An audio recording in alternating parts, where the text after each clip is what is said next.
ഇവിടെ സൂര്യാസ്തമയം കാണാൻ വന്നതാണ്. പക്ഷെങ്കിൽ നിറയെ മേഘങ്ങളാണ്, അതുകൊണ്ട് സൂര്യൻ്റെ അസ്തമയം കാണാൻ പറ്റില്ല.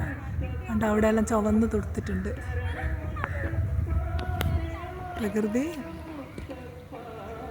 പ്രകൃതിയിലേക്ക് മടങ്ങാൻ സൂര്യൻ അങ്ങനെ തയ്യാറാക്കി നിൽക്കുന്ന എന്താ, കടലിനടുത്തേക്ക് മടങ്ങുക. പക്ഷെങ്കിൽ അത് കാണാൻ എന്താ, മേഘങ്ങളെ മറച്ചിട്ടുള്ള സൂര്യൻ.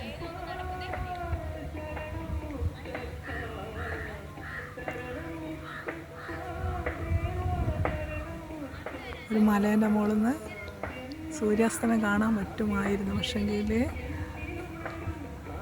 നിറയെ മേഘങ്ങളാണ്.